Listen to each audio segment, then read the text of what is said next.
Current bill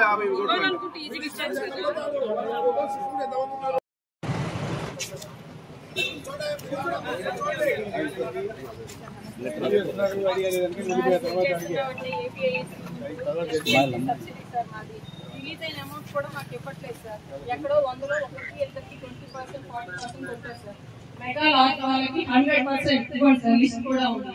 మా MSME దగ్గరికి వచ్చేటప్పటికి 0. ఇక్కడ వచ్చిన బాధితులందరూ 0% తో ఉన్నారు సార్.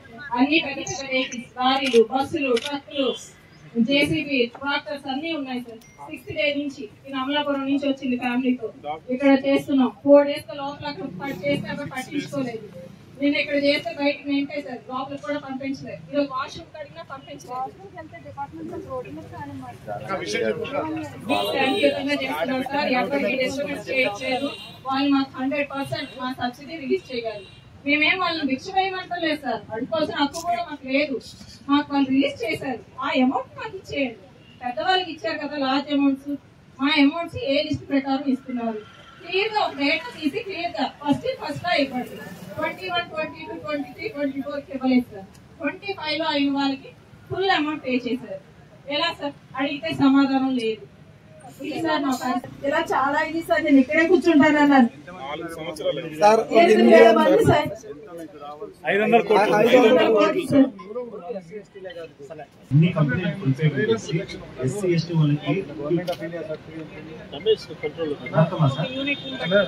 యూనిట్ బట్టి ఎన్వైస్ బట్టి సార్ 45% సార్. స్టేట్ మ్యాచింగ్ ఎంత ఉంది? 15 సార్. Central 30 sir. గతంలో ఎస్సీ యాప్ ద్వారా సెంట్రల్ సబ్సిడీ వచ్చేది సార్. సెంట్రల్ రిసోర్స్ స్టేట్ లేదు సార్. స్టేట్ సబ్సిడీ ఇప్పుడు వరకు ఇవ్వలేదు సార్. గత 2 సంవత్సరాల గత ప్రభుత్వం మాకు మోసం చేసింది సార్.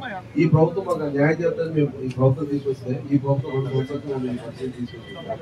యాక్చువల్గా మాకు రావాల్సిన సబ్సిడీ 500 కోట్లు సార్. 500 కోట్లు ఇవ్వడానికి 8,000 మంది ఉన్నారు సార్. డైరెక్ట్ గా ఇండైరెక్ట్ గా మా మీద డిపెండెంట్స్ 1,00,000 మంది ఉన్నారు సార్.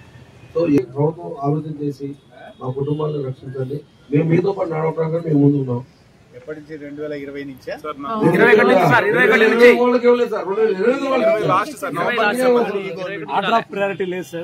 సంవత్సరాలు ఎప్పుడు జరగలేదు సార్. ఇలాగా 40 సంవత్సరాలు నేను ఉన్నాను సార్ ఇండస్ట్రీ కాలేజీలో. ఈ 40 సంవత్సరాలు ఎప్పుడు జరగలేదు సార్.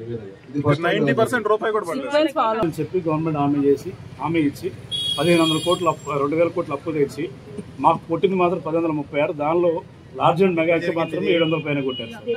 1 month అవుతుంది సార్. ఎక్కడ లార్జ్ అండ్ మెగా వాటికి ఇస్తామని ఎక్కడ కూడా మాట్లాడలేదు ఇప్పటి వరకు కూడా.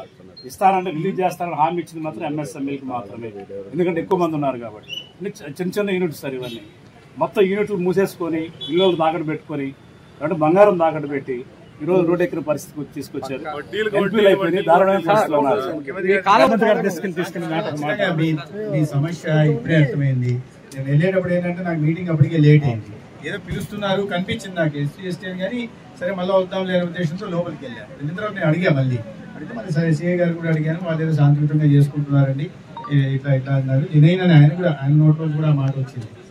నేను ఇది ఖచ్చితంగా ముఖ్యమంత్రి గారి దృష్టికి తీసుకెళ్తాను సార్. ఈ రకంగా 8,000 మంది ఈ రకంగా ఇబ్బంది పడుతూ వారి కుటుంబాలతో తీసుకొని రోడ్డు కూర్చునే పరిస్థితి ఉంది.